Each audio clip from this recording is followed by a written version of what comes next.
출산을 앞두고 계신 분들 모유 수유할지 분유 수유할지 다들 결정하셨나요? 사실 출산하고 어떻게든 되겠지 하고 딱히 뭘 할지 선택 안 한 분도 계실 거고, 나는 출산 전부터 무조건 완모할 거야, 완분할 거야 결심하신 분들도 계실 겁니다.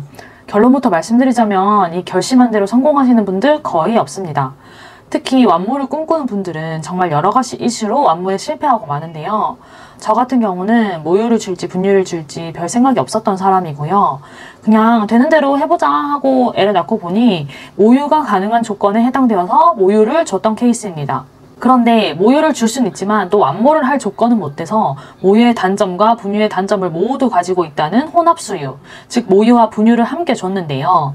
저도 애 낳기 전에는 모유할지 분유할지 모르겠고 혼합이 제일 별로다, 제일 단점만 취한 거다라는 얘기 듣고 혼합만은 절대 안 해야지 라고 생각했었는데 제 마음대로 되는 거 하나 없더라고요. 자, 그런데 여기서 모유가 가능한 조건이 뭔데? 완모가 가능한 조건은 또 뭔데? 초산인 분들은 이게 무슨 말인가 싶죠? 제가 오늘 영상에서 모유가 가능한 조건, 그리고 제가 완모를 포기한 101가지 이유를 말씀해 드릴까 합니다. 모유를 할지 분유할지 고민하시는 분들 혹은 아무 생각 없는 분들도 재미로, 어차피 닥칠 일이니까요. 이 영상 슬쩍만 봐주셔도 출산 후에 아기 낳고 크게 당황하는 일 없을 거예요. 자, 시작해 볼게요. 일단 모유의 여정, 그 첫 시작은 아기 낳은 직후입니다. 보통 대부분 조리원을 가니까 저도 조리원을 갔었기 때문에 제 경험에 비춰 말씀드릴게요. 아기 낳고 조리원에 딱 들어가니까 모유 실장님이 한마디 하시더라고요. 내일 밤부터 모유가 돌 거니까 가슴이 아플 거다. 그러니까 직수 열심히 하라 하시더라고요. 근데 진짜 신기하게도 모유 실장님이 말한 다음날 밤이 되자 가슴이 아프기 시작하면서 모유가 도는 느낌이 났습니다. 그때부터 이제 수유콜을 받아서 직수를 하고 또 유축도 열심히 하기 시작했는데요.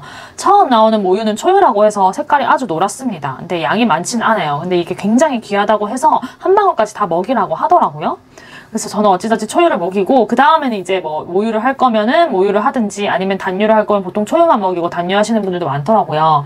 근데 저는 이 시기까지도 모유, 분유 별로 생각이 없었어요. 근데 일단 모유 수유를 계속한 이유는 당장 모유를 빼내지 않으면 가슴이 너무너무 아프거든요. 이 모유가 차면서 돌처럼 가슴이 딱딱해지고 뜨거워지는데 저한테 그 통증이 오는 게 너무 무서워서 직수도 하고 유축도 열심히 했습니다. 근데 이게 말이 쉽지 진짜 사람 할 짓이 못 되더라고요. 왜냐면 신생아 때는 특히 아기가 빠는 힘이 별로 없어서 직수로 모유가 많이 빠지지 못합니다. 그래서 유축을 메인으로 생각하고 유축을 3시간마다 하면서 모유를 빼줘야 되고요. 그리고 직수는 수유콜이 오면 시시때때로 해줘야지 결국에 아기와 합이 맞춰져서 모유 수유의 길을 갈 수 있는 건데요. 왜 쉽지 않다고 하는지 아직 감이 잘 안 오시죠? 저도 뭐 이렇게 힘든 건지 몰랐어요. 근데 조리원에서 겪어보고 아니 미친 이해하기 쉽게 조리원에서의 하루 일과를 말씀드릴게요. 일단 한 새벽 5시, 6시쯤에 일어난다고 칩시다. 저는 9시, 10시대에 일어나는 사람인데요. 저도 그랬어요. 근데 이때는 일찍 일어날 수밖에 없어요. 왜냐면 모유 때문에 가슴이 돌덩이처럼 아프거든요. 그러면 5시, 6시쯤에 완전 비몽사몽 일어나서 유축을 시작합니다. 유축은 왼쪽, 오른쪽 각각 15분씩 합쳐서 총 30분인데요. 이 30분을 뭐 그냥 고상하게 앉아가지고 유축하는 그런 게 아니라 진짜 처음에는 유축기를 쓰게 되면 엄청나게 고통스러워요. 그 압이 되게 세게 가슴을 막 빨아들이면서 이 유두 부분도 정말 너무 불이 날 것처럼 쓰리고 따갑고 아프고 그러거든요. 굉장히 고통스럽게 15분씩 유축을 해야 되고, 이제 한쪽을 유축하고 있으면 반대쪽에서는 이제 모유가 찼으니까 막 모유가 떨어지기 시작하고 옷에 다 묻고 몸에 다 묻고 끈적끈적하고 되게 난리거든요. 그래서 이런 뭔가 되게 좀 쉽지 않은 과정으로 유축을 해야 돼요. 그리고 30분 동안 유축기를 잡고 있어야 되니까 손이 묶이거든요. 할 수 있는 게 멍하니 가만히 있거나 TV를 볼 수밖에 없습니다. 근데 이제 보통 새벽 첫 유축할 때는 그때부터 뭐 TV를 보는 게 좀 쉽지 않고도 옆에 남편이 자고 있는 경우도 있고, 그래서 보통 멍하게 유축을 했었는데요. 이 조리원 한 칸짜리 방 안에서 혼자 새벽에 일어나가지고 유축하면서 유축기 소리가 드르륵 드르륵 이렇거든요. 드르륵 드르륵 드르륵, 진짜 이 소리만 방 안에 울려 퍼져요. 이거 30분 동안 들으면서 유축을 가슴을 짜내고 있으면 이게 진짜 현타가 세게 옵니다. 자, 그럼 이렇게 현타 오는 유축을 얼마나 자주 해야 되냐? 기본적으로 3시간마다 한 번씩 해줘야 됩니다. 그러니까 하루 24시간이라고 치면 하루에 3시간씩 총 8번을 해야 되는 거죠. 한 번에 30분이 소요되니까 8번 하면은 총 240분. 한마디로 하루에 4시간을 유축에 쓰는 거예요. 그 다음에 유축이 끝이냐? 아니요. 직수해야죠. 직수는 30분보다 거의 대부분 더 걸립니다. 특히 첫째 아이를 낳고 보면은 이 아이랑 합을 맞추는 것도 힘들고 신생아들은 빠는 힘이 별로 적기 때문에 30분을 물고 있어도 양이 모자라서 계속 먹는 애들도 많거든요. 혹은 그냥 제대로 빨지 않고 30분, 1시간씩 입만 대고 있는 애들도 많고, 혹은 5분, 10분만 먹고 떼버릴 때도 많은데, 이러면 그냥 엄마가 쿨하게 그래 이제 그만 줘야지 이렇게가 마음이 안 돼요. 30분을 어떻게든 먹이려고 애를 쓰다 보면은 30분이 결국 훌쩍 넘어갑니다. 그럼 어깨랑 등이랑 발목이랑 오만데 아프지 않은 데가 없고요. 어쨌든 이러나 저러나 쉬는 시간 이렇게 30분 잡아야 되고, 그 다음에 트름을 15분에서 20분까지 시켜야 됩니다. 그럼 통틀어서 1시간이라고 칠게요. 하루에 수유콜 자는 시간 빼고 5-6번만 받는다고 해도 5-6시간입니다. 그러면 유축에 4시간, 수유에 6시간, 총 10시간을 모유랑 씨름하는 데 쓰는 겁니다. 벌써부터 쉽지 않죠, 여러분?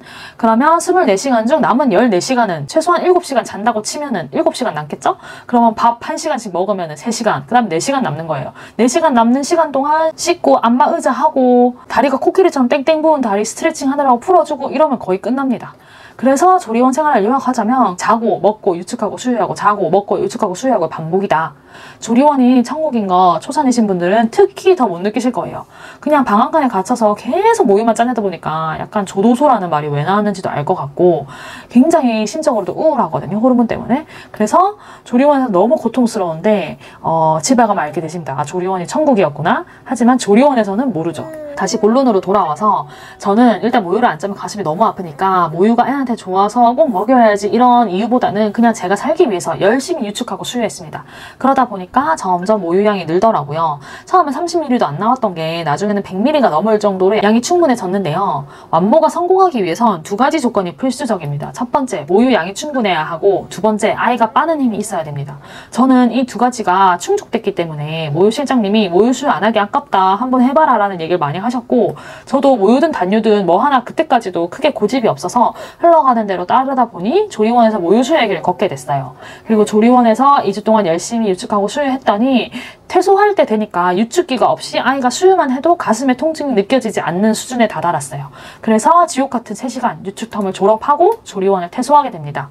모유 실장님이 엄청 축하해 주셨어요. 이렇게 유축기까지 떼고 집에 가시는 분 얼마 없는데 이건 모유 수유 성공한 거나 다름없다면서 이제 집에 가면 유축기 없어도 되니까 애기가 울 때 밥 달라고 할 때 직수만 계속하면은 모유 수유하기 편할 거라고 얼마나 입에 닳도록 얘기를 하시면서 이거 후기 좀 써달라고 모유 수유하고 싶으면 이 조리원 오라고 저한테 그 얘기를 엄청 하시더라고요. 근데 결론은 정말 편했을까요? 진짜 편했으면 제가 왜 분유와 함께 그 고통스러운 혼합의 길을 걷게 됐을까요? 모유수유 하다가 저 새벽 4시에 혼자 통곡도 해봤고요. 모유수유 하다가 진짜 병원도 자주 들락날락 하면서 죽을 뻔한 사연도 있었어요. 조리원 얘기만 했는데도 벌써 시간이 너무 많이 가서 나머지 애증의 모유수유 썰은 2부에서 다시 찾아오겠습니다. 기다려주세요.